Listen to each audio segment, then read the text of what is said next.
All right, I think we are live. What is going on, everybody? And welcome to the Final Whistle, new podcast, sports talk show with myself, Danny Erb, joined alongside my guy, Nathan Osler. We had a radio show for the last 3 years on our local college campus radio station, but this year it is no longer a thing. And Paid. so we decided let's make our own show and get our faces on here. And listen, we don't have any restrictions. We can go as long as we want. It's gonna be a good time. We're gonna yap about sports and all that good stuff. So this is episode 1. We already recorded episode 1, to be honest, and my Wi-Fi is complete just utter trash. So it lost everything. Well, it didn't lose everything, but the connection just looks terrible. It just didn't look good. Yeah. But we're going to kind of recap what we went through in that episode briefly. But we do want to get into some college football stuff today. But yeah, if we want to just jump into college football, it was an interesting week 1, Nate. If you want to take control here of what happened in week 1. Yeah, so week 1, people call it like week 0, but it's officially week 1.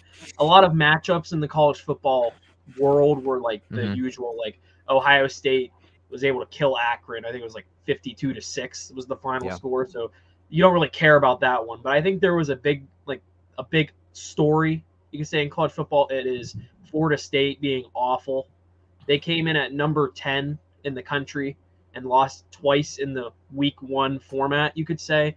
They lost to Georgia Tech in Ireland, 24-21 on a walk-off field goal.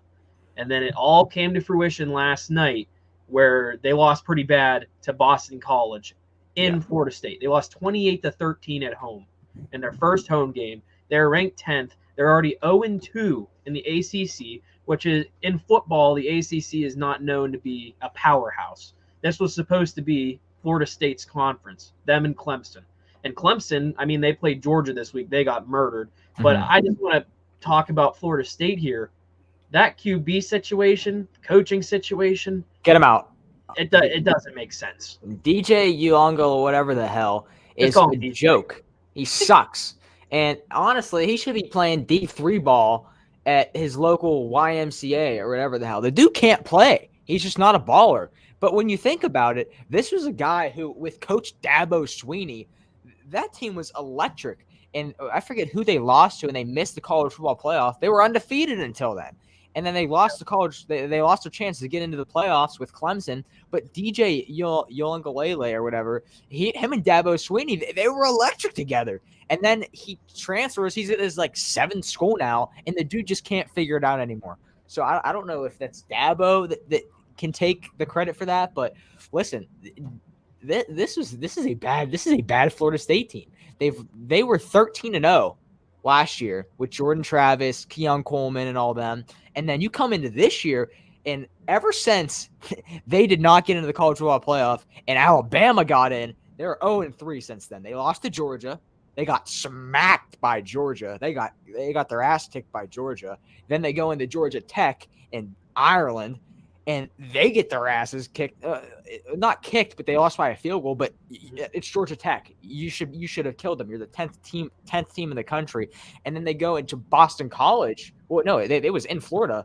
Yeah, it was at Florida State. DJ Uiagalelei was having the stadium pulse in his own home stadium. The dude sucks, and I think that he's done. I mean, I don't know how many more years of eligibility he's got, because I swear this is his 8th team. They went from Jordan Travis to what they have now. Jordan Travis, tremendous. He's on the Jets now. The dude was a baller. Him and Keon Coleman, the team was disgusting. DJ's a senior, by the way. Yeah, he give it up, DJ.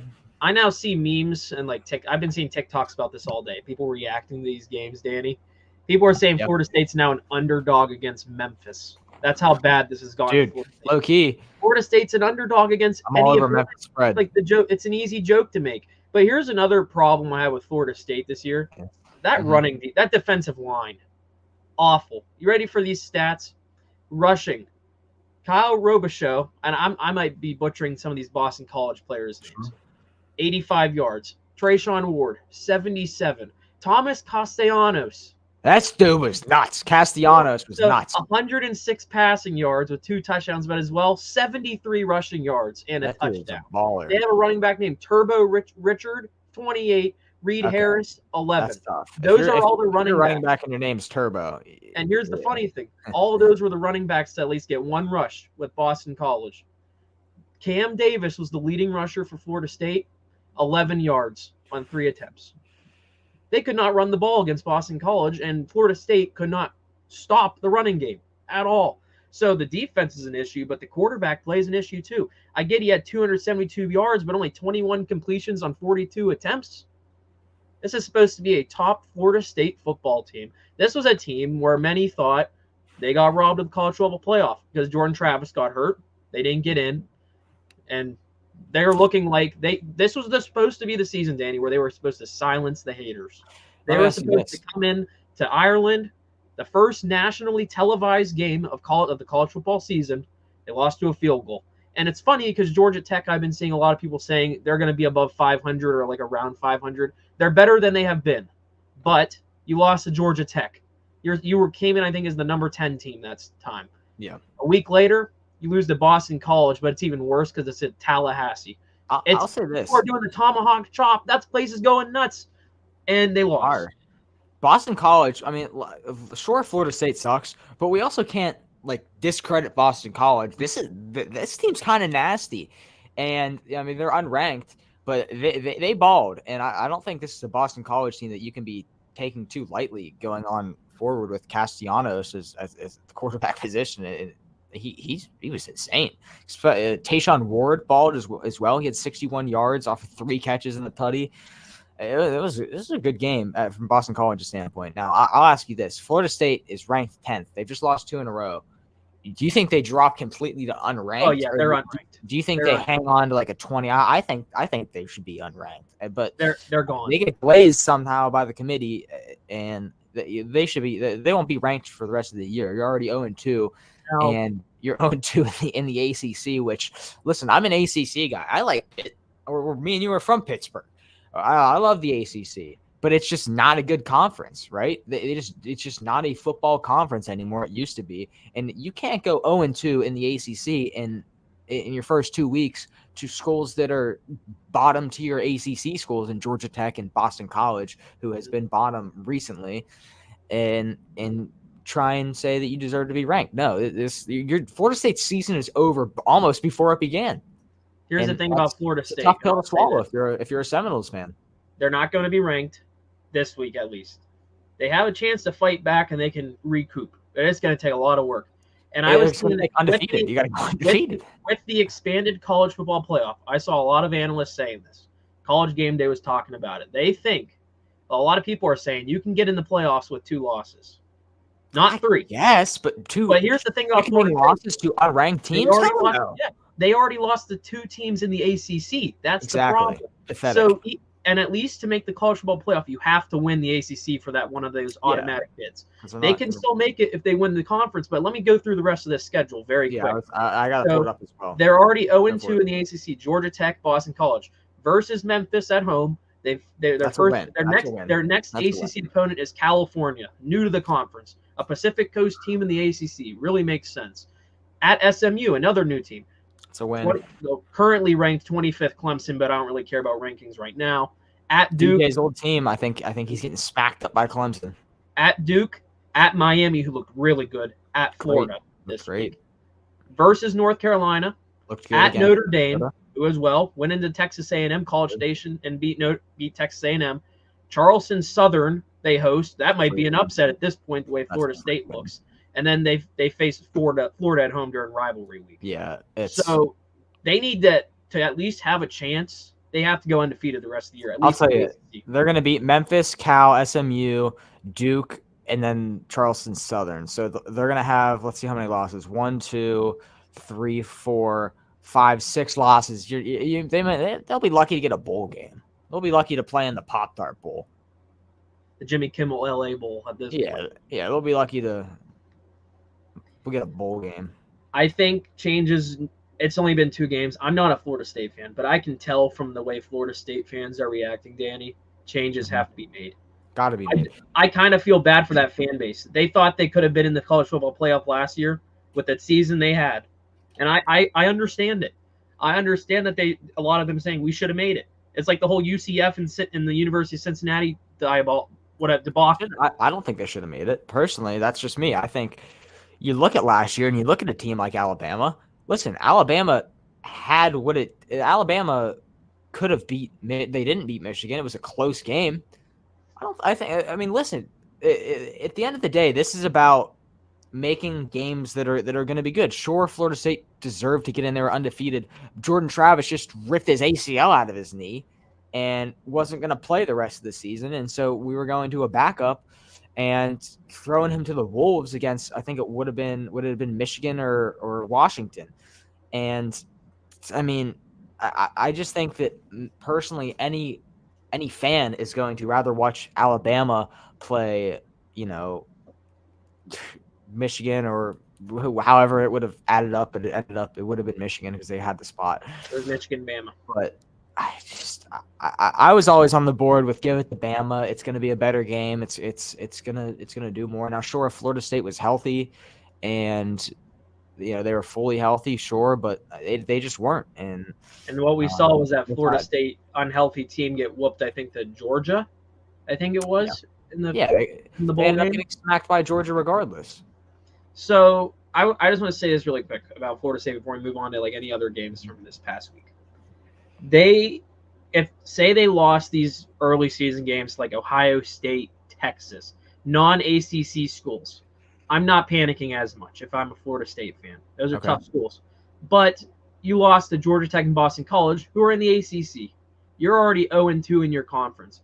If you were 0-2 not in your conference, that doesn't hurt your conference record. You can still make the ACC championship. All those championships care about is your conference record. There's a lot of teams in the ACC that are still 0-0 because they haven't even played each other yet. They're ranked higher than Florida State. That's the issue.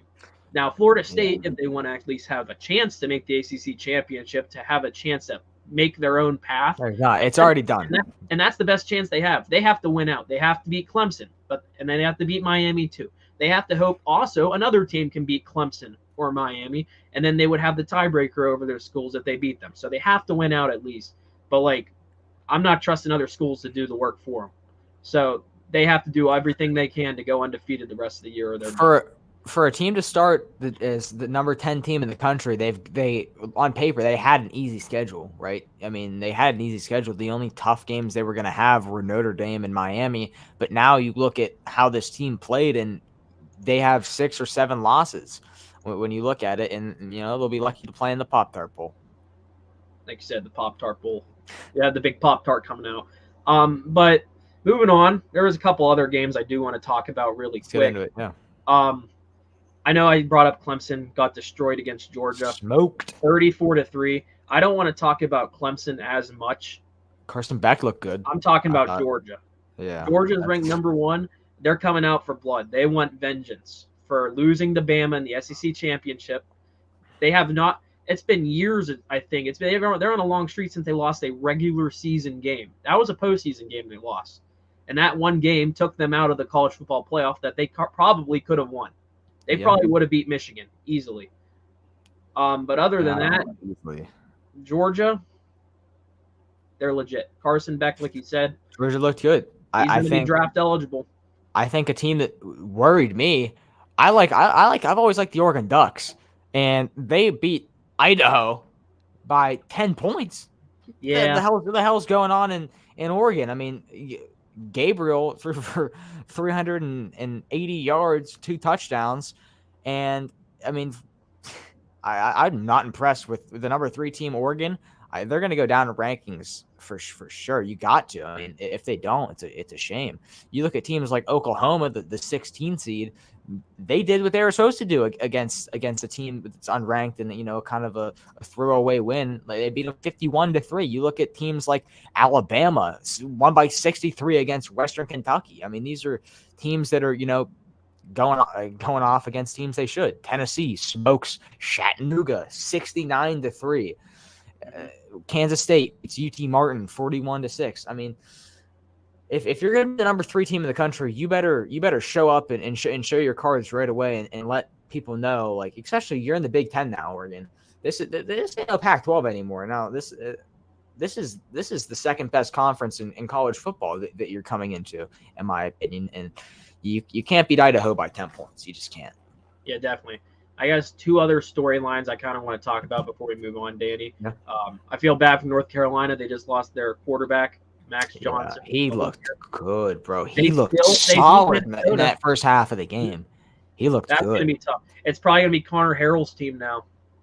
I think they said Max Johnson's out for the season. I think that's what the alert I saw. It looked nasty. Yeah. So that's going to be tough for North Carolina, the Tar Heels. But with the ACC how it is, who knows? They could upset. I think the Sun Belt over the ACC at this point. Good Lord. And then one more story I do want to talk about. I don't know if you're a big Colorado guy. The Buffaloes in Boulder, they hosted North Dakota State, and this was a game that had my eye for a lot of reasons. Just because, is this going to be the Colorado team people were hyping up? Because North Dakota State, Danny, I don't know if you know this, people treat them as the Alabama or Georgia of the FCS. They're a very good football team, very good football program, and they beat them 31-26. It got close at the end. It came down to a Hail Mary coming down to the 5-yard line. Mm-hmm. So Colorado survives. Shedeur Sanders had 445 passing yards. Awesome. But I think the MVP of this game was Travis Hunter. Really good catches. He didn't even have the most receiving yards. It was Jimmy Horn Jr., and no one's talking about him as much as Travis Hunter did. Horn Jr. had 198 and a touchdown. It was just the Travis Hunter catches were just elite. Travis Hunter is going to be a really good wide receiver. Do I think the Colorado is going to make the playoff or go on a crazy run? No. They got to get through. They're not. They're going to – once Big 12 play starts, they're in trouble. Yeah, they have good pieces, but their offensive line is a Division II offensive line. They suck. They're terrible. And Shedeur Sanders and Travis Hunter are talents that are the best in college football, right? I mean, first of all, I don't think Shedeur Sanders is the best quarterback in college football. No, I don't. I think you got Quinn Ewers, you got even guys like Brady Cook, guys like that are just better than Shedeur. I don't really agree with blowing all this smoke up Shadeur's ass, but I think Travis Hunter deserves that. Travis Hunter's the best player in college football right now. The dude played 114 out of 115 snaps. He's a freak of nature. He had a disgusting touchdown catch where he was getting held and he wrapped his arm around the dude and brought in the ball and he was getting held. He's just a freak athlete, that Travis Hunter. Yeah, I also want to say very quick, I'm not worried about LSU. I know they lost again week 1. I'm not worried about that. I'm worried about LSU. You are? Yeah. I mean, you can't. That's embarrassing. I mean, I think it's like the third. They should have won. They should have won. Week 1, and flat out. I mean, it was an embarrassing loss for them. But I mean, USC played out of their minds. I mean, someone's got to inspect whatever the hell USC is giving to their receivers because they were making every catch known to man. I mean, you saw that one catch where the dude jumped back and just straight up brought that John back. I mean, they came to ball. They came to ball for sure. Yeah, I'm one of those guys that's worried about how USC is going to do in their first year of the Big Ten. Miller Moss looked good at QB. He only had the one touchdown pass. Yeah, he did. He looked really good. They beat LSU, a good SEC team that was ranked 10 spots ahead of them. Yep. I think USC was ranked 23rd and LSU was ranked 13th. Yep. So those are my takeaways college football. I guess the biggest one, like we talked about, Florida State's awful. They need to fix things. It's either a QB change, maybe some coaching changes, maybe some roster changes, maybe different starters against Memphis. Maybe we see some of the backups play and see if they're better. I don't know. That's going to be the big story going into week 2. All right. You want to hop into some NFL talk? Yeah, gladly. Week 1 starting. Week 1 is just around the corner. Preseason is done. Over it. Didn't watch any. I watched one of the Steelers games. I really couldn't care for it. They just looked terrible in preseason, but preseason just doesn't translate to the regular season. We know that just doesn't. But whenever we filmed our first episode, we lost all of this. So we're kind of backtracking onto what we did. But we're gonna just want to go through the divisions, pick a winner, and kind of maybe give a surprise team and stuff like that. Yeah, so let's start in the NFC again. Let's start with the NFC East. We'll go East, North, South, West in that order, I guess. NFC East, I'm gonna go 1, 2, 3, 4, and then you can go 1, 2, 3, 4. Then we'll give like a takeaway maybe. So I'm gonna go Cowboys, Eagles, Commanders, Giants. My 1, 2, 3, 4. Yeah, my 1, 2, 3, 4 I think is Eagles, Cowboys, Commanders, and Giants. It's the only reason I'm not putting the Cowboys ahead of the Eagles is because no one has won this division back-to-back years since the Philadelphia Eagles did it in 2004 when they won in 2003 and 2004. Since then, no team has won that division back-to-back. I think the Cowboys are a great team. They lost Tony Pollard, and now their running back one is either Ezekiel Elliott or Calvin Cook. Washington the dude has a 40-yard dash time of my grandfather, and their running back core is it's a joke to say the least. So that's why I think the Cowboys just took a little bit of a step back. But CeeDee Lamb is still a dog. Dak Prescott is still one of the most underrated quarterbacks in the NFL. But when I look at this division, I think it's just the Eagles to lose. They got Saquon. They added some pieces. They also lost Jason Kelce, so we don't really know if they'll be able to do this push or not. But hell, they got some quads in the backfield now in Saquon who can do a little bit of pushing to get Jalen Hurts in that end zone. But I'm gonna go with the Eagles here. Yeah, it's interchangeable. I think you and I have talked about this when we recorded this a week ago and it failed the recording, but like it's interchangeable. Anything could happen. Like I think the Eagles have one of the best wide receiver cores in the league. I just like Micah Parsons on the Cowboys defense to be an X factor. And this division comes down to their matchups against each other. Mm-hmm. I think they split them. But if one team like the Cowboys or the Eagles can take both, they're winning the division easily. And again, this is such a toss-up. One person goes down. Hell, even Devontae Smith, he's a wide receiver too. He goes down. This could be the Cowboys' division. Also, I think that you can't sleep on the Commanders. Jalen Daniels is going to be a dog, in my opinion. I'm really excited to see him. He was the Heisman. The dude's a stud, and he's going to be running all over the place. But they did just give away Jahan Dotson for a bag of Pringles, or not. Like bag of chips. No, kind of weird. That team has literally nothing. They have Austin Eckler, who has a 40-yard dash time of a tortoise. So yeah, I think that I was going to go along with the Commanders. I guess my hot take before we move on to the next division.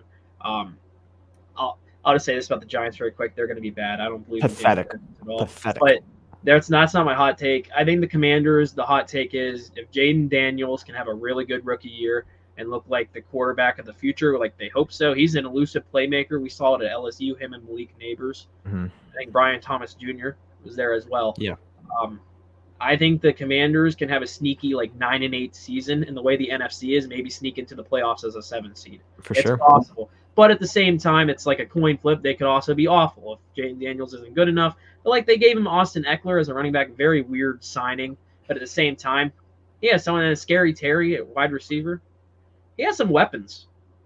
Not as much as Caleb Williams was given with the Bears, and we'll get to the Bears in a brief second. I wouldn't say he has weapons. He's got Terry McLaurin, who's a above average wide receiver, but who else does he have? He's got a terrible offensive line. If he proves to be a good quarterback, I think Washington is going to have to make the moves to surround him with pieces, and we just know that's just not a franchise that's willing to do that. Yeah. And you're kind of destined for failure in Washington nowadays. And the thing about Washington is, though, I think I talked to you about this. They have the new ownership. Yeah. Who knows what happens? Maybe. True. I know the NFL trade deadline isn't the most fun or exciting experience. I know we had the Christian McCaffrey deal a couple years ago, and Chase Claypool was traded for what would be Joey Porter Jr. as a Steelers fan. That was a great trade. But other than that, there's not a lot of excitement. But who knows if the Commanders are in it? Maybe they get a lower level wide receiver, maybe someone on offense to help out. And there's still wide receivers on the market that were cut, I guess. That could be pretty nice fits. But yeah, moving on. You want to go to the NFC North? I'll let you go 1, 2, 3, 4. Yeah, let's hop into the NFC North here. I think this is a really good division this year. Lions, Packers, Bears, and the Vikings. I think you look at this division, it's just simply the Lions division to lose, right? And I know a lot of people are, blowing smoke up the Packers' ass this year, but hey, I don't really see why we're glazing the Packers. Listen, Jordan Love is a great talent. The dude can ball. He proved it last year when he went into Dallas and he beat their ass. in Jerryland. But I mean, I just don't see how the Packers win this division against this Lions team. I think this Detroit team is so just well-rounded. They've got a great 1-2 punch in the backfield. They've got Jahmyr Gibbs, who is already one of the best pass-catching running backs in the NFL. I'd say he's a top 5 pass-catching running back in the NFL. And then you've got David Montgomery, who is a third down back in the depth chart, but the dude is a starting running back. He proved it. He had so many touchdowns last year. The dude's a stud within the 10-yard line. And then you have Amon-Ra St. Brown, who is, in my opinion, easily a top 5 wide receiver right now in the league. You have Sam Laporta, who technically last year was the best tight end in the National Football League. But I just don't see, how anyone stops this team. They've got a really good defense. They've got good safeties. They've got good linebackers. Even your wide receiver twos are really good. You've got Raymond and dude from Bama, but it's a really good Detroit team. I think it's Detroit 1, Green Bay 2, and I think it's going to be Chicago 3. But I think Chicago and Green Bay are going to have the same record. I think this Chicago team is going to be good. And I talked a lot of shit on Caleb Williams. And then after seeing him in the preseason, I said, okay, this dude might have that dog in him. And they surrounded him with so many pieces to succeed. Keenan Allen, they got Rome Odunze. DJ Moore is still there. They got DeAndre Swift, Cole Kmet. It's a really, really good offense on paper. We don't know how it's going to be yet. That's why I can't put them above Green Bay, just because Green Bay has proven themselves a little bit to me. I still want to see another year out of Jordan Love, but I think this is a solid Chicago team that has potential to be second in the division. I think the one and the 3 teams have the chance to win the division. I just don't think the Packers have the chance to win the division this year. Call me crazy, but I think that, and then Minnesota's just cooked. I'm sorry about it. Aaron Jones is just not ready. He cannot still be a starting running back in the NFL. And JJ McCarthy was cooked. So now you've got Sam Darnold throwing to Justin Jefferson and Jordan Addison. Jordan Addison, we don't even know if he's going to be suspended yet. The dude is driving 150 miles an hour down the highway after downing a bottle of Henny. And the dude's a joke. So I don't have any respect for him. He went to Pitt, but when we were doing that type of stuff, you can have it. And so I think the Minnesota team is just destined to lose. Harrison Smith is 95 years old. It's not a good team. They're going to be very bad this year. The Minnesota Vikings, very bad. Mm-hmm. And TJ Hawkinson is a question mark too with his injury. Coming back in 4 to 6 weeks, so I don't know. He's still a top tight end in the league, but you never know how he's going to battle back from this injury. And yeah, I don't know. They're cooked. You don't even need to really talk about them that much because they are just straight up cooked. This team is cooked. They're in a good division and they're cooked. Yeah, I completely agree with you there. I really like your Green Bay Packers take you just said, and I'll say this about Jordan Love. I've told you this many times. He should not be the highest paid quarterback in the league. Every year there's a new highest paid quarterback in the league. He's talented. I was at the game where the Steelers played the Packers, and he almost had the game-winning drive, but I think it was dropped or picked in the end zone, one of the two. But other than that, he should not be the highest paid quarterback. Nothing but respect to Jordan Love. He's good. He can be solid. They invested in him, and they said you're the quarterback of the future. But at the same time, I'll bring this up, like you said about the Bears.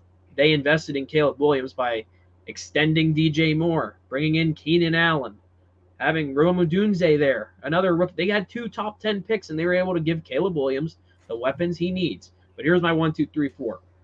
Number 4, I'm gonna go backwards. 4 easy. Minnesota Vikings. They're gonna be bad, like you just said. They don't have a quarterback. I feel bad for Justin Jefferson at this point. I don't think he should have extended there. I know he thought Kirk Cousins might have been staying. I think that was in there, but that didn't happen. And then there's a rookie quarterback coming in that is not like Kirk Cousins at all. And I don't know. Justin Jefferson's set up for failure this season, but he's still going to be the best wide receiver in the league. Don't get me wrong, but his numbers might take a dip, and I'm avoiding him on fantasy football for that reason. I don't know if I think I've seen a lot of other people doing this exact same thing in their drafts. Like he's going like instead of first overall, like sixth in some leagues, which is pretty funny. It's not a big drop off, but you just got to be careful with the quarterback situation. Like I don't trust Sam Darnold to get more than like 4 or 5 wins max, maybe 3. I don't think the quarterback situation's the scary thing about this team. Listen, I didn't think J.J. McCarthy was even going to be a competent quarterback in the NFL. Yeah. Sam Darnold could be better than J.J. McCarthy. We don't know anything about J.J. McCarthy. He was all right at Michigan. He wasn't an elite passer at all. The thing that was great about that Michigan team was that offensive line and Blake Corum. The running game. Like that, J.J. McCarthy didn't light up, any stats with, passing wise. I was never really crazy impressed with McCarthy because he always had a fallback on let's just hand the ball off to Blake Corum and he'll figure it out. And, they get up by 50 and then he can start airing it out. But I don't know. Yeah. So Vikings last. Third, I'm going to go Green Bay. Second, Chicago. First, Detroit. Detroit's just really good. And I like the weapons the Bears put around Williams more so than the weapons that Jordan Love has currently. But like you said, I think the Bears and Packers could have the same exact record. And it's crazy. The Packers always are a team that owns the Chicago Bears. I think this year, this is going to be my hot take, the Bears change that. And I think that's how they get the tiebreaker over the Green Bay Packers. I like the weapons the Bears have. Eberflus, the coach, I still like him as a coach. I don't know if you've been watching Hard Knocks. I think the vibes on that team, pretty good going into the season. A lot of the personalities seem very fun. They seem like they're ready to play football, and this is probably the most excitement that the Bears have had going into a season in a very long time, probably since Justin Fields was drafted, and we saw he was not given great opportunities with the Chicago Bears. They didn't build around him properly. They're already building around Caleb Williams. They already have a team around him. They have an entire offense for Caleb Williams to work with. But at the same time, Detroit, I love their defense so much. Aiden Hutchinson is a beast, one of the best edge rushers in the league. He might be up there for a sneaky DPOY pick. He's not going to win it, but he might get some votes at the end of the year. He's going to be a future DPOY, I think. I had the better coaching staff also, but Jared Goff might be one of the best quarterback play in this division. It's just a set offense. That's funny for me to say about Jared Goff. I wouldn't have said that years ago. But they just gave him money. Amon-Ra St. Brown, one of the best wide receivers in the NFL. He's really good. He might be up there for like an Opoy situation, maybe, because he's usually a wide receiver or running back, not a quarterback. So Amon-Ra is a good year, but like Detroit's out for vengeance after that blown fourth quarter against the San Francisco 49ers. We could be talking about it. If that didn't happen, Detroit could have been a team to maybe beat the Chiefs last year. That's another hot take. They could be coming off of a Super Bowl if that fourth quarter did not happen in San Francisco. Or a Super Bowl appearance, at least. I don't know if this is... Detroit is out for blood. They're out for vengeance. They're winning this division. I guess Trent Williams just signed his deal. Yes, it's undisclosed. I'm not telling anyone. No, they just put out the numbers. It's a. Oh, they did. Yeah, it's a Trent Williams agrees to restructured 3-year, $82 million deal that includes a $48 million at signing and a $25 million signing bonus. So I guess he's getting all his money. I was able to confirm him and Brandon Ayuk in the game one. Good. I know we were Steelers fans. We were starting to get annoyed with the Ayuk thing, but we're going to get to the Niners in a brief second. But do we want to cover the NFC South like very briefly because this division? Yeah, very briefly. I'm taking the Bucs in this division. I got the Saints in second place, Falcons in third place, and the Panthers in last place. I am going to go Tampa Bay first. I like Baker Mayfield. I think he's going to have a good year. He earned that money he got. I think he's a fun QB. I think he's going to lead that offense pretty well. And he still has Mike Evans, too. Pretty good wide receiver group. I'm going to take the Falcons at 2 with Kirk Cousins. I keep forgetting the Falcons even got Kirk Cousins at this point. I still like Drake London a little bit. Other than that, like Bijan Robinson has some things to prove coming into year 2. Also, like you brought up Kyle Pitts so many times. I don't know what he's going to do this year. They got rid of Arthur Smith. He's now on the Steelers, so maybe the offense is slightly different the way it's coached. But I'm going to take the Falcons at 2. I think they might also have like an 8-9 record. I think they're going to have a losing record, but they could be 9-8. Who knows? Saints 3, and then the Panthers 4. I think the Panthers, I guess I'll give a hot take very quick. They have a better year than last year, but it's still bad. I think Bryce Young has an okay sophomore year, but it's still bad. I agree with you. I think Deontay Johnson's an 1,000-yard receiver this year. I think he's and it's funny, like he went from we didn't really like him that much as Steelers fans to now it's like, oh, he's like the best. He has a chance to be the best receiver on that team. Yeah, he's going to have a career year, I think, with the Carolina Panthers because he's going to be the main target. Yep. All right, let's get into the final division in the NFC, the NFC West. I think this is close to being the best division in the NFL now. This division's kind of cracked. If how I think what's going to happen is going to happen. You got San Fran, Seattle, Los Angeles, and the Arizona Cardinals. I'll work from last to first, but I think you got to go Arizona in last. And this is not that Arizona Cardinals are going to suck.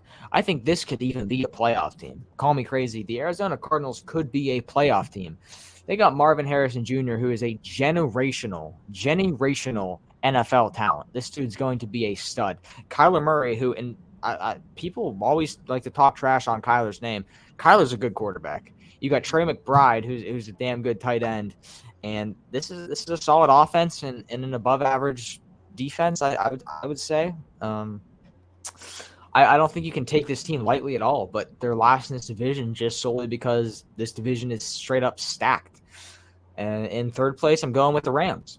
And that might be a shocker, but I don't know. I think Seattle's a better team. I'll get into that. But, Stafford, Kupp, and Puka, Kyron Williams, and you got Blake Corum. This is a really good offense.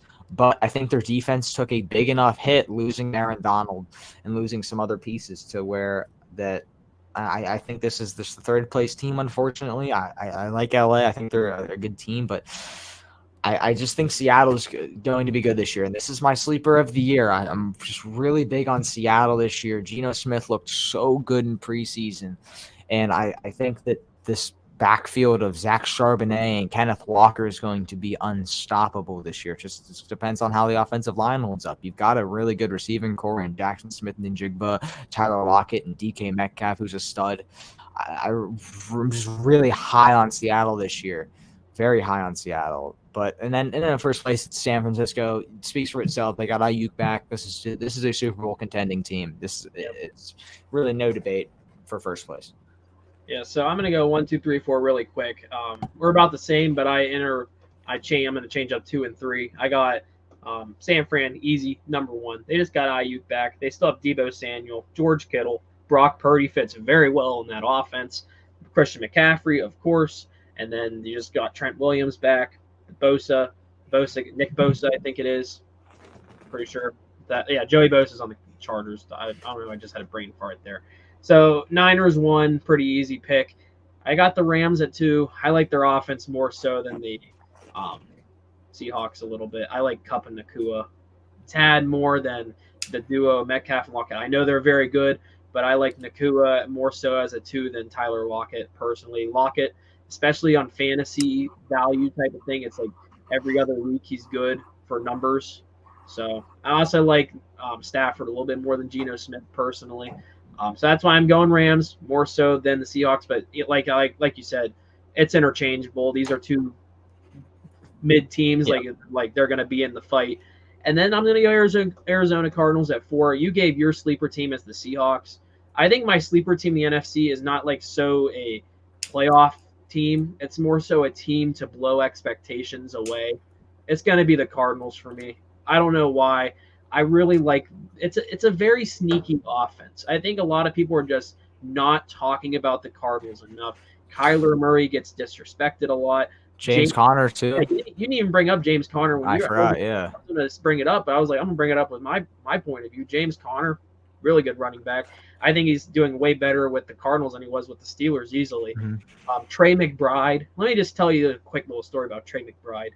I was at that Steelers game where there was the 2 lightning delays. They lost to the Cardinals.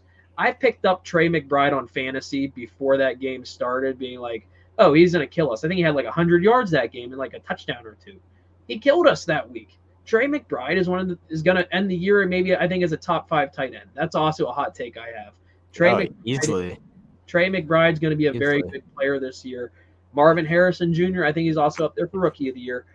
What worries me about the Cardinals is the defense. that's the one thing, but who knows? Maybe they could fix some things up. But my sleeper team of the year is the Cardinals to have not a playoff season, but in the aspect of they're going to be a lot better than what people think. They're not going to be a basement team. They're going to be hovering around maybe 7 and 8 wins. So, all right, let's hop into the AFC. Let's just start off with our division, the AFC North. This is the nitty-gritty of the NFL. They play ball hard in the AFC North. And listen, we're Steelers fans. I don't know if you can tell by Nate's jerseys and the Pirates jerseys. We're Steelers guys, and I'm gonna try and put a lot of my bias aside for this show, but it's gonna come out eventually. But I think that Baltimore wins this division. And it's going to be like that until Lamar Jackson kind of drops off. He just has been playing great football. And, they just got Derrick Henry. Zay Flowers, I think, takes another leap this year. You've got a great tight end core and Likely and Andrews. I think this is a really solid team. You lost Odell, which whoop-de-doo. The dude was did nothing for you really last year. So I think it's kind of their division. Second place, call it bias. I'm going with the Pittsburgh Steelers, but I think us in Cincinnati are going to have the same record. But we know how stuff works with the Pittsburgh Steelers. They own the Bengals, they own the Ravens, they own the Browns. Listen, they're going to have the same record, but it's going to come down to a tiebreaker, which Pittsburgh will have just because of how Pittsburgh owns Cincinnati. Pittsburgh took a leap this year from last year because they upgraded in the department that they needed to the most, the quarterback department. They got Russell Wilson. They got Justin Fields. They downgraded a ton in the wide receiver department, though, because now Van Jefferson's your wide receiver, too. I think that you could bring Ben Roethlisberger back and stick him in the slot, and he'd be better than Van Jefferson at this point. But I don't know. I think this is a 10, 11 win max ceiling team. And I just don't think that Cincinnati's gonna bring it this year, especially with no one knows now if Jamar Chase is playing. The dude has been showing up to practice in basketball shorts. He hasn't practiced. He hasn't played in the preseason. I don't know who he thinks he is. He's got another year left in his contract. I guess now he wants to be the highest paid wide receiver. It's just all a joke. And I'll tell you what, I hope he doesn't play. Because it's just everyone wants, ever since Le'Veon Bell did that, a bunch of years ago where he sat out, now everyone wants to be a diva. Everyone wants to sit out and be the highest paid this. It's nonsense. And Jamar Chase, if he doesn't play, I think this is a third place team. And then Browns in last place. Listen, you don't got Nick Chubb. Amari Cooper's getting older. He's going to take a step back this year. I think that one of your best weapons on offense is David Njoku, who had a crazy season last year, but he only had that season when Joe Flacco was the quarterback. Now that Deshaun Watson is back and healthy, Deshaun didn't throw to Njoku that much. He really didn't. You look at the numbers when Joe Flacco came into the season, Njoku's numbers skyrocketed. When Deshaun Watson was there, they were just average. He was an average tight end, and I just don't think Deshaun Watson is a needle mover in the NFL right now. I really don't. I think that's his last place team in a really tight division. So my 1, 2, 3, 4, I only changed one thing. Ravens won. Pains me as a Steelers fan to say that. I'm going to be biased as well in my Steelers takes, just so everyone knows. But I'm going to try to be as realistic as possible with my Steelers takes because I know there's a lot of issues with the Pittsburgh Steelers. So Ravens won. I'm going to go Bengals 2, Steelers 3. And here's why. And then I guess the Browns 4. But here's my big takeaway with this division. Because we saw it last year. I think everyone in this division has a winning record, first of all. But one injury changes everything. We saw it with the Bengals last year. Joe Burrow goes down, and Jake Browning's your quarterback, and they finished last place. They're still hovering around a playoff spot, but they lost all the potential in the final 2 weeks. Yeah. If one team loses a QB, they are in trouble.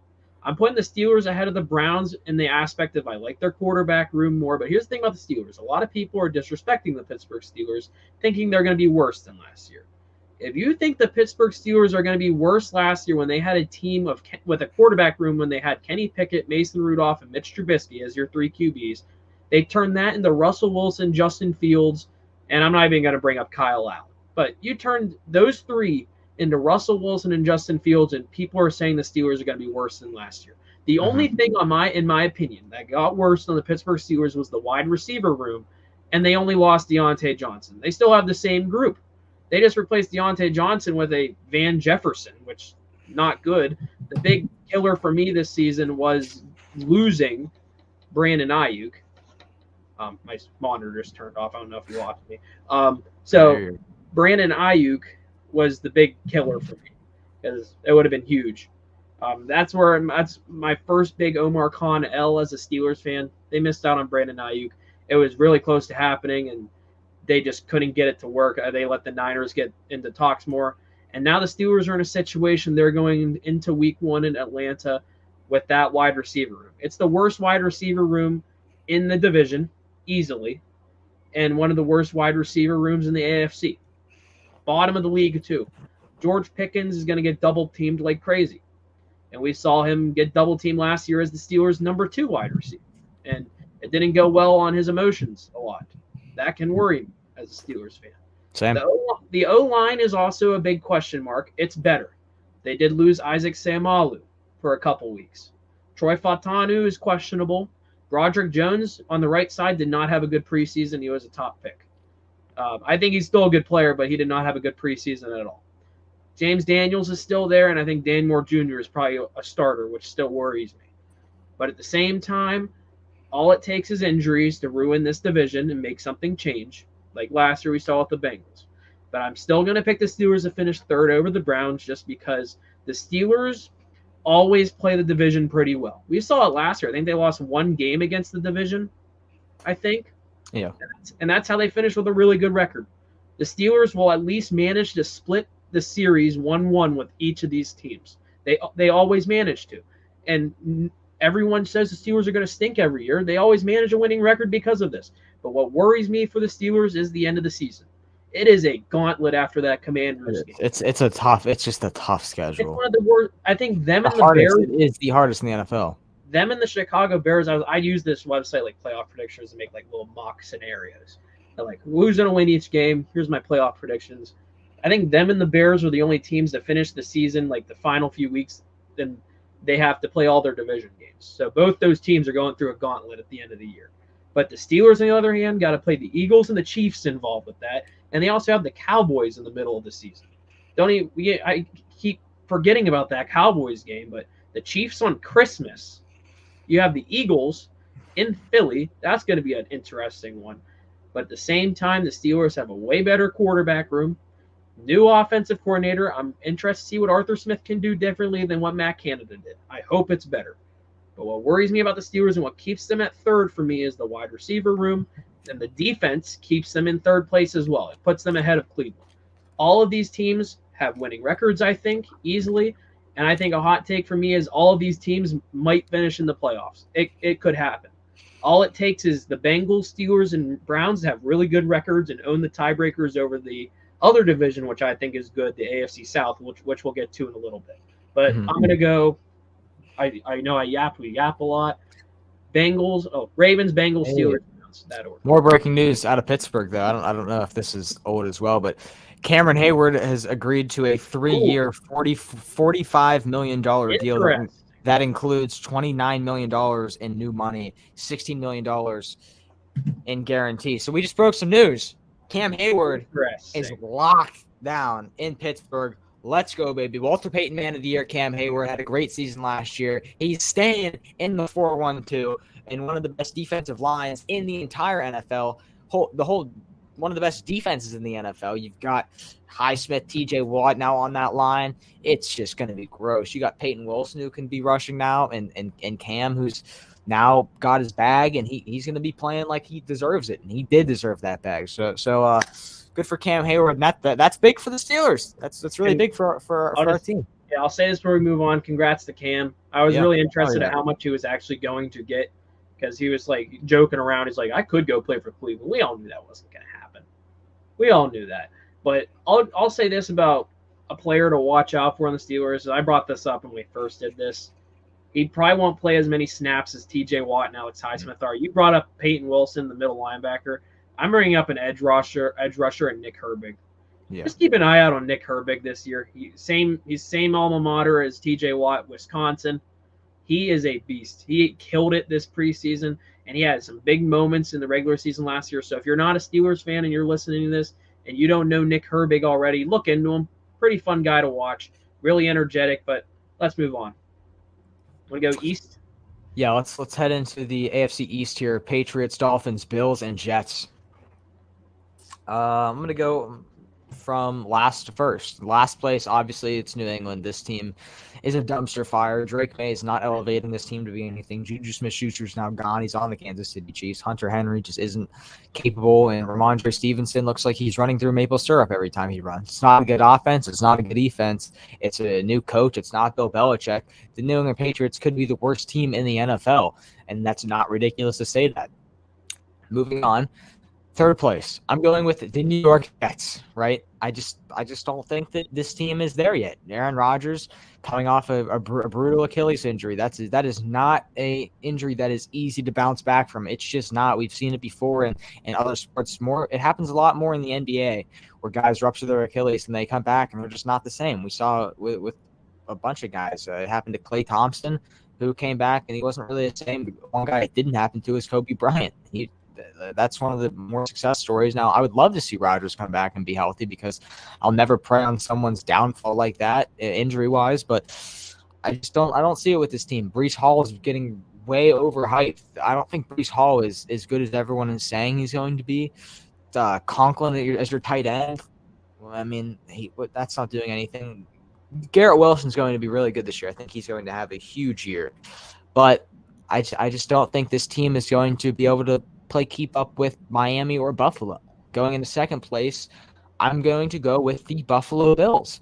And that being that they just lost too much. They lost a lot, and I mean a lot of weapons. This is the team that took the biggest hit from free agency. You lost Stephon Diggs, you lost Gabe Davis, but you had a good draft. You brought in Keon Coleman. They signed Mike Williams. They signed Mike Williams. They signed Mike Williams, I believe, and they got Keon Coleman, and did the Jets get Mike Williams? I think the Jets might have got one. I think it's the Jets. Yeah, actually. I think the Jets got Mike Williams. Never mind. They got who did the they got? Curtis Samuel. I'm thinking Curtis Samuel. They got Curtis Samuel, who whoop-de-doo. But very excited. Josh Allen is a top 3 quarterback in the NFL, in my opinion. You can say that's crazy. I don't think it's crazy. I think the dude is just ridiculously talented. Sure, he throws a lot of interceptions, but he's one of the most talented players in the NFL, and he can make a play when he wants to. Keon Coleman's going to be really good this year, I think. And then you've got James Cook in your backfield, who is another elite pass-catching running back in the NFL. I think Buffalo's going to be a good team. They're going to make the playoffs, I think, but it's going to be tough. They're going to be one of the wild card teams out of the AFC. First place, Miami. I think this is going to be a good team. Now, you say it every year, and Tua is outstanding for the first 5 weeks. He's an MVP candidate, and the guy is the greatest show on turf, and then he falls off a cliff. But I think this year's different, and they've got a little more peace on defense this year.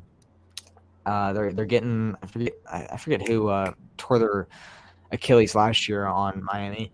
Excuse me, but it might have been one of their running backs. No, it was a defensive player, but now you have Devon Achane, and who did get hurt last year. Achane did get hurt, but now he's back.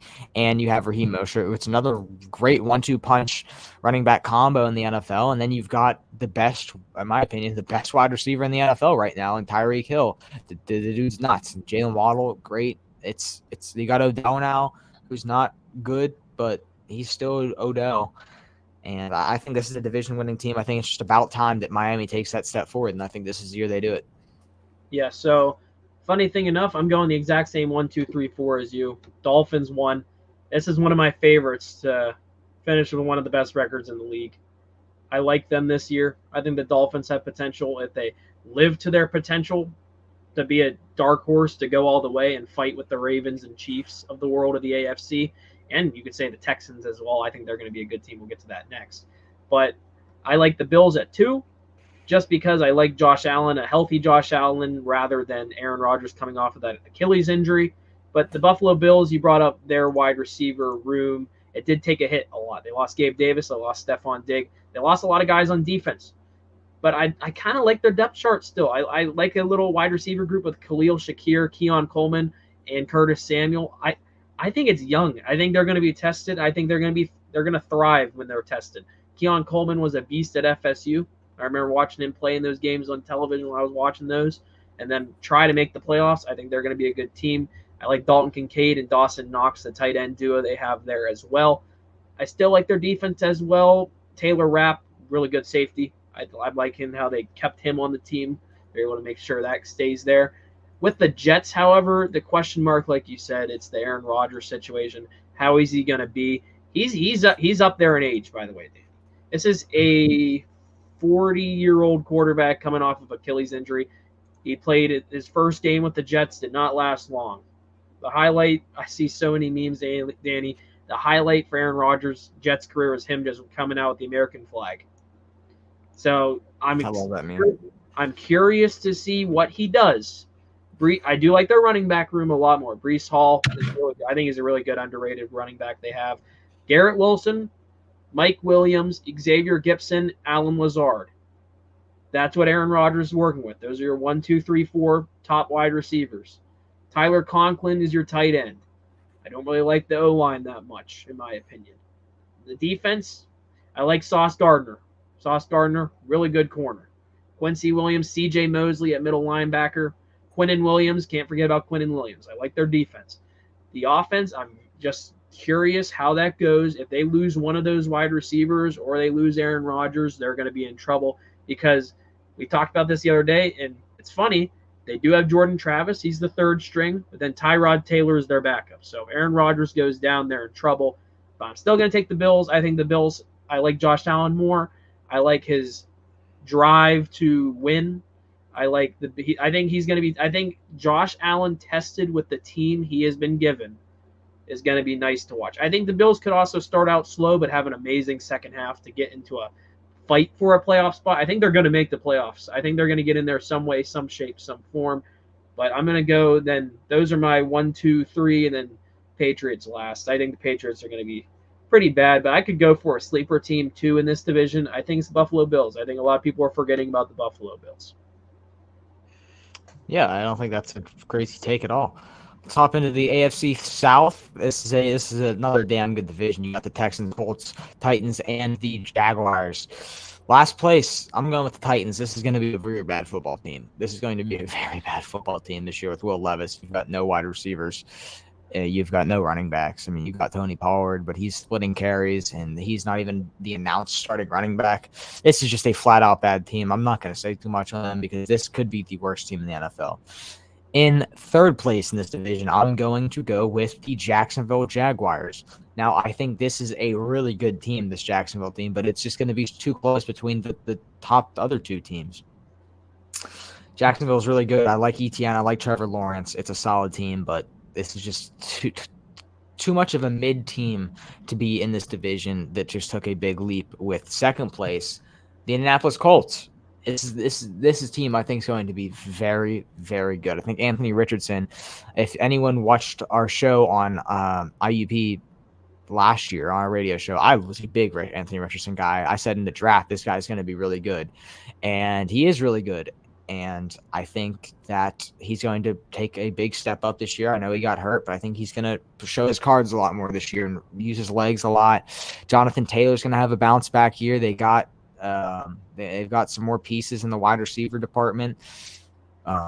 Pittman's going to be good, and I'm very excited to see what this Colts team is going to do. But I don't think anyone's just going to be able to touch first place in this division. I think this is a Super Bowl contending team in the Houston Texans. C.J. Stroud's a MVP candidate. He's my pick for MVP. You've got Joe Mixon, who I'm not too thrilled about him at running back, but hey, he's an upgrade from your prior running back.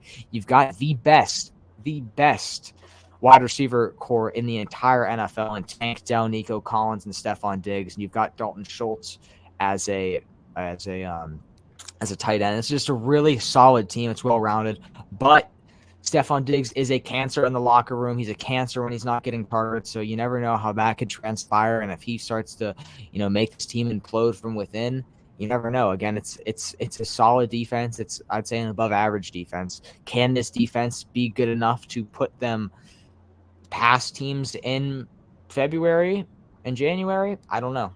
That's it's gonna come time. But yeah, this is I think it's a pretty clear cut division for me.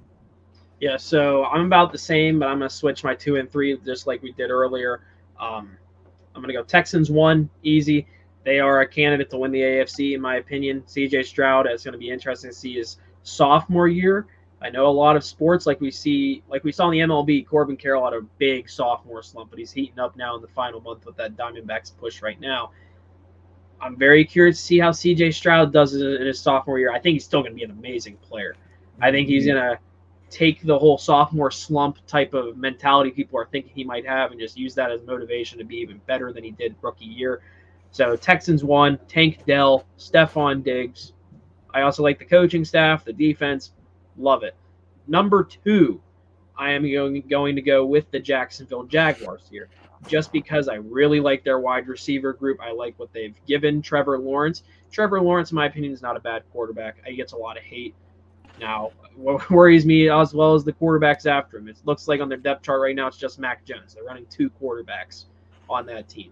So if Trevor Lawrence goes down, the season is over, in my opinion. Yes. Trevor Lawrence, Travis Etienne's your running back. Wide receiver room, Christian Kirk, really good, underrated.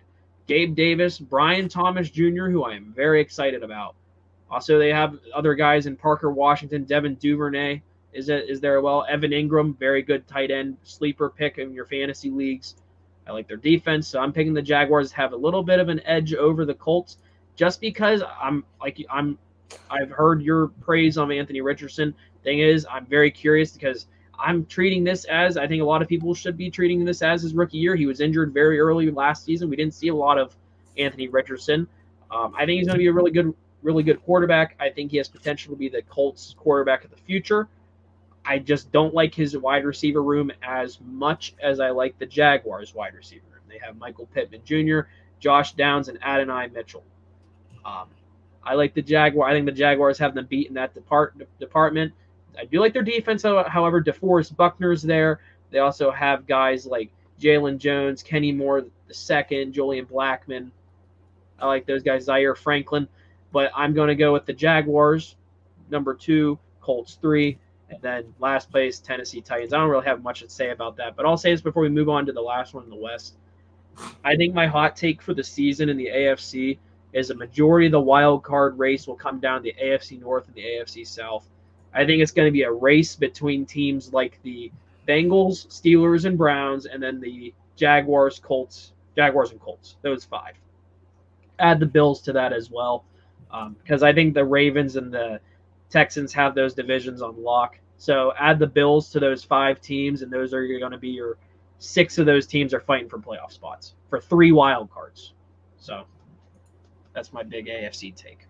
Go to the West. This is a bad division, straight up. This is just a one shining team and 3 teams that are god awful.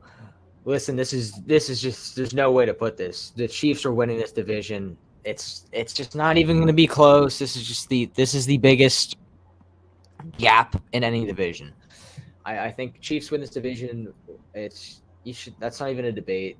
But then it's the 3 teams behind it are where you get into some stuff. I think in second place is the Raiders this year. Gardner Minshew, he proved it last year in Indianapolis. He's not a bad quarterback. He can get the job done if he wants to, but the surrounding pieces are going to be the question. You got Max Crosby, who's a defensive player of the year candidate. You've still got one of the best wide receivers in the league, one of the best wide receivers of our generation, in Devontae Adams. So I think that this is just the second best team in a division full of crappers. In third place, I'm going to go with the Chargers. Justin Herbert, I think, is just elevating between him and the Broncos. That's just the biggest jump between the Broncos and the Chargers here is the quarterback room. And then the last place is the Broncos. And I don't think there's really explanation that you need for these teams. Broncos suck. They suck. They're terrible. Zach Wilson is just not it. And they drafted Bo Nix. He's not it either. Javonte Williams is the best player on this team. That might be a hot take. You've still got not a good wide receiver core. Your defense is bad. This is a really, really bad team. It's almost disgusting how bad this team is. It's gross. Ugh. So my 1, 2, 3, 4 is different. I'm just gonna say Chiefs easy cakewalk. Chiefs, this is their division. They're gonna go undefeated against the division. That's how they're gonna end up being the best team again in the AFC. They just have the easiest division in football. They own this for years to come. Mahomes, Kelsey, what all more could you ask for? Don't even need to talk about the Chiefs. It's theirs to lose. Number 2, I'm going to go with the Vegas Raiders. I like Max Crosby as much as you do. I think he's as well up there for a DPOY candidate. Number 3, we are going to go with the Broncos. I believe in Bo Nix a little bit more than you do. I like Bo Nix. I was high on him when he was drafted by the Broncos. I think he's a perfect fit for the Broncos and their quarterback situation. They're not going to be good, but I think they could try to build around Bo Nix and see how it works out. I think he's going to be up there and get some votes maybe for like 3rd place in Rookie of the Year. He's not going to win it. No way. But it would be a cool little take if he wins it. Cool little story. But I think he was the most slept on quarterback. People forgot all about him. He was pretty good at Oregon. So yeah, he was. Broncos to go 3. And then number 4, I am going to go with the Chargers. First year of Harbaugh. He's back in the NFL. I feel bad for Justin Herbert. He doesn't have a lot to work with. I think they failed Justin Herbert. I think they really did. That's my big takeaway with this division is the failure that the Chargers front office has given Justin Herbert, who is a very good quarterback. Another Oregon Duck in this division, him and Bo Nix. So that's another fun little story there, little storyline between those two guys. But at the same time, they ruined the potential of Justin Herbert by the weapons they have given him. They lost Keenan Allen too. He lost one of his best wide receivers. So that's why I'm picking Chargers to go last.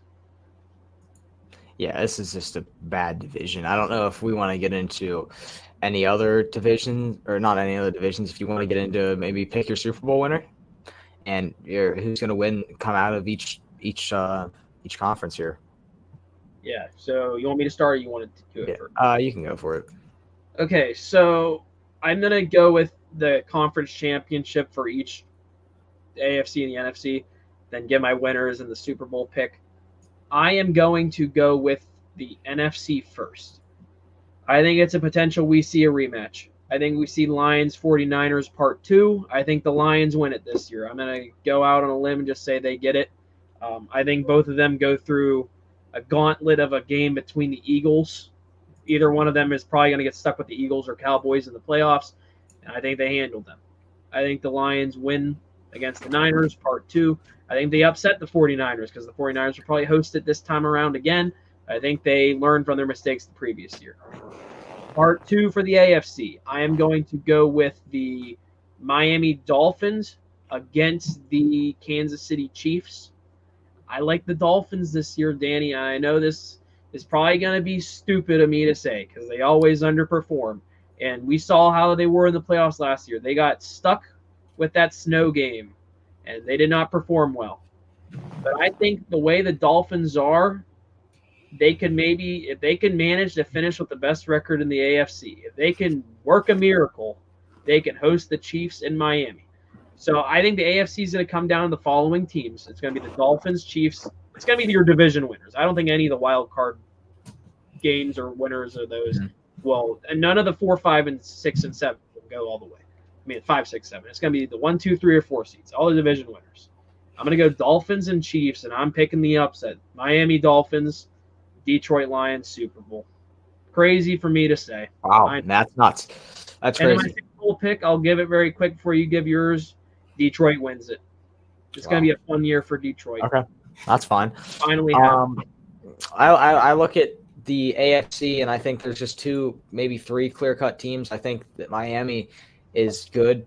I don't think that Baltimore is going to make that jump this year. So when I look at the AFC Championship, I have the Chiefs and the Texans in the AFC Championship.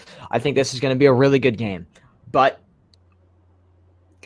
if you've been watching football for a long time, you know when you used to watch with Tom Brady, you know that, dude, in January and February, it doesn't matter what the hell you do. When there is Tom Brady on the field, you're winning the game, and it doesn't matter. And I think Patrick Mahomes is the same way. So when it's Mahomes in the playoffs, he's just not losing. It doesn't matter if the Texans are a better team than the Chiefs, which I think they are on paper. But Mahomes is just that guy. And there's just no stopping Patrick Mahomes unless something crazy happens. So I think the Chiefs, again, are going to come out of the AFC. I get it. People are going to say it's boring. We're having this team win every year. But someone stop him. Someone stop Patrick Mahomes, and then you can. It's a skill issue on other teams' ends. Then you look at the NFC. It's a little bit more balanced, I think, coming out of there. But I think that it's between the Niners and the Lions again. And I don't want to be basic and just give you a Super Bowl rematch. I think the Lions beat the Niners this year. But I think something crazy happens. And then Lions, Chiefs, Super Bowl. It's a good game. Chiefs win. 3-peat. Mahomes is the GOAT. So we both agree the Lions are going to the Super Bowl. Lions are going to the Super Bowl. How? Imagine saying that 3 years ago. Yeah, even 2 years ago. Yeah. What a story that Dan Campbell has turned around that Lions team. So I guess my biggest thing is I have the Dolphins beating the Chiefs. I think that's the only difference. Yeah. I think it'd be different. I'm all for fun. I think a Dolphins-Lions Super Bowl would be awesome. Imagine Tyreek Hill versus Amon-Ra. That's a wide receiver battle I'd want to see rather than the tight end of Kansas City, Travis Kelce versus Amon-Ra, St. Brown is your best weapon. I want to see a good wide receiver battle Jared Goff. Surprisingly, this would be his second Super Bowl appearance too because he made it with the Rams. The Rams in the worst Super Bowl ever. Yeah, that was tough. He made it with the Rams, and then he'd make it with the Lions in this situation. He'd be a two-time Super Bowl appearance quarterback. How about that? Yeah. But do we want to do awards really quick, like MVP? I think I say we save that for Friday. Have some more stuff to do Friday. I think I'd be fine calling it an episode now. It was a good episode. Good first episode. We did well. I want to apologize on my end. My network, it's terrible. I know that it's been laggy and my quality's terrible. Listen, the Xfinity people, I've been calling them for the last week, and the soonest they can come out is next Monday. So next episode, I still might be cooked. But hopefully next Tuesday we'll have good connection. So my bad on my end. It won't be like that for long. I swear it won't be like that for long. And if not, we'll figure something out. And it's better than Spectrum. So shout out to Xfinity. You suck, and I'm going to have beef with y'all for a long time. I still got one bar, so I'm holding on by a thread. But thank you everyone for tuning into the first episode of The Final Whistle, and I hope you can make this a part of your daily routine on Tuesdays and Fridays. We're going to try and fire up from 4 to 5. We're going to go long. We're probably going to go longer. We've done an hour and a half before. Yeah, it's almost 6 o'clock. We don't have a time restriction, but again, some stuff comes up. I couldn't figure it. My Wi-Fi crashed at 4 today. I couldn't get it up to 4:40. So yeah, a successful episode, and we're gonna have a good time here. So thank you all for tuning in. See, we're gonna make we say 4 to 5, but we want to be it so you can listen to this if you're out there listening any time of the day. It's let's put on these two dudes yapping about why the Detroit Lions are going to make the Super Bowl, or just listening to the awful Steelers takes. But yeah, I'm fine with it. Yeah, next time we go live. Go after the Chiefs game. Go live. Next time you go live, it will be after the Chiefs game. It will be a fire discussion. Will it? No. Next time we go live, it will be. Well, they have played. They play Thursday? They play Friday. They play Thursday.